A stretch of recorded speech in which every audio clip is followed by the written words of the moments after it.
Most of the stuff you see in the news when it comes to democracy is about how it's under threat in the US and in some other countries. But there are things about the Canadian system of democracy that need some work as well.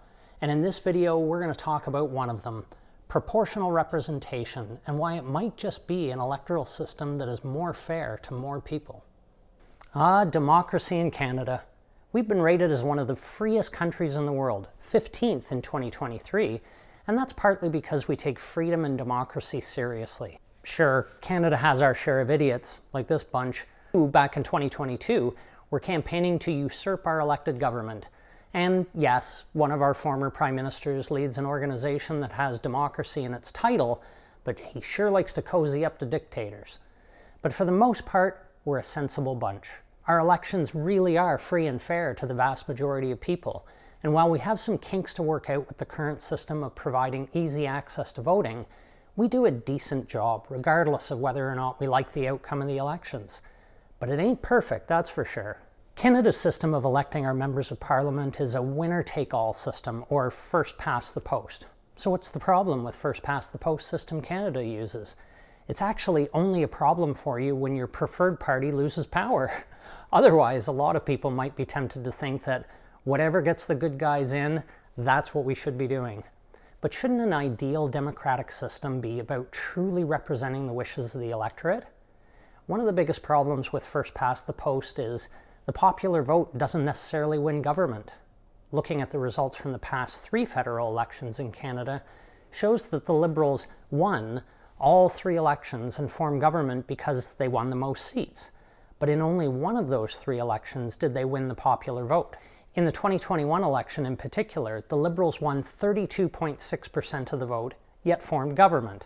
A minority government, but power nonetheless. Personally, I don't mind minority governments in our current system. It humbles the winning party and forces them to work with others a lot more than they otherwise would if they won a majority and could do whatever they wanted. Another issue is policy lurch, which drives everyone crazy. When you get 2 ideologically different parties like the Liberals and Conservatives in Canada, you can get fairly drastic swings in policy after elections are won and lost. Let's use my favorite example, climate change. While I try and lean towards optimistic and believe that Canada's current climate change plan is a reasonable one, if only we would enact all of it. Our country's direction towards doing something meaningful about stopping climate change will be subject to huge policy lurch when the Conservative Party next wins power. Conservatives haven't really shown a lot of gusto when it comes to fighting climate change, and they've committed to cancelling the best tool we have right now, the carbon tax. For people who care deeply about the environment, this lurch away from doing something that needs to be done urgently to taking a much more casual and unhelpful approach, this can be maddening, especially when we don't have the time to put our climate change plans effectively on hold while the Conservative Party is in power. There was a study in 2022 that looked at climate change related to electoral systems, and it found that countries that had first-past-the-post systems were much more susceptible to policy lurch on climate change efforts. There are other electoral systems out there, though, like proportional representation.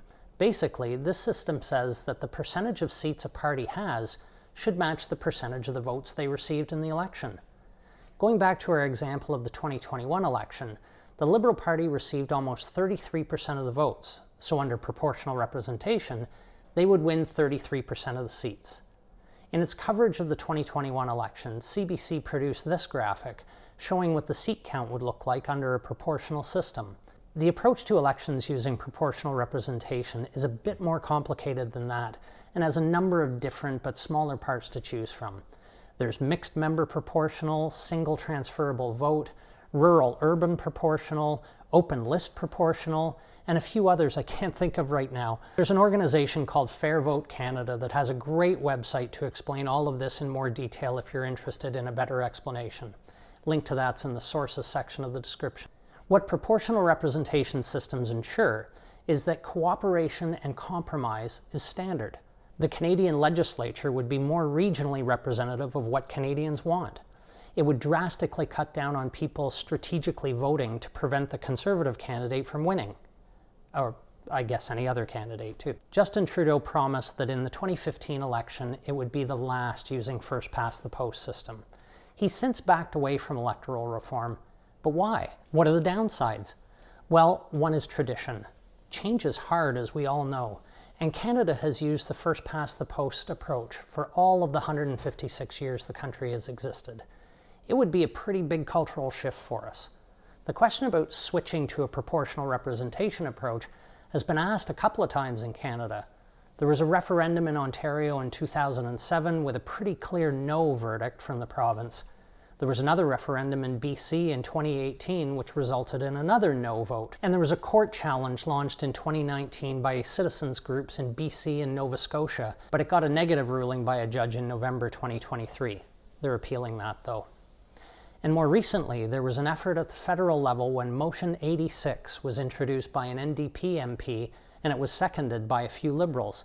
The Bloc Québécois have previously indicated they would support reform as well, but on February 7th, 2024, the motion didn't make it past second reading. Electoral systems using proportional representation also help out smaller parties, so we could see more parties emerge. In fact, Justin Trudeau has backed away from electoral reform because he fears it will empower fringe parties, imagining that these idiots might manage to put together a coherent platform and steal significant votes away from sane parties. With more smaller parties in the legislature, the need for compromise is much greater, although it could potentially lead to instability. You want a couple more benefits of proportional representation? Voter turnout is higher in proportional representation systems than in countries using first-past-the-post, as shown in this chart. When you have higher voter turnout, we can all be more confident that the government we get is the one people want, rather than the party in power with 33% of the vote, claiming they have a mandate from the people. They don't. In reality, they have a mandate from a third of the voters. That's hardly justification to plow ahead with their full agenda. And one last benefit I'll mention. Researchers have found a decrease in partisan hostility with proportional representation systems. Wouldn't that be a breath of fresh air to not see video clips from question period with politicians yelling at each other, interrupting, and taking shots at every idea rather than working together to solve problems? I don't know when we'll get serious about electoral reform, but I'd like to think momentum is growing, although a bit slowly. There was a recent poll by Research Co. that showed 2/3 of Canadians are okay with the current first-past-the-post system, but that a majority are willing to give an alternate system a whirl. While that may breathe freshness into our elections, it's not the only thing we need to do to make our democracy stronger. You want your vote to count, and it does. It's just that your vote might not count quite as much as other votes. Watch part 2 of this video to learn about why there can be a large variation in the size of ridings, what other things are going on to weaken our democracy, and what we could do about all of that to make individual voters more equal and in the process, make our democracy stronger.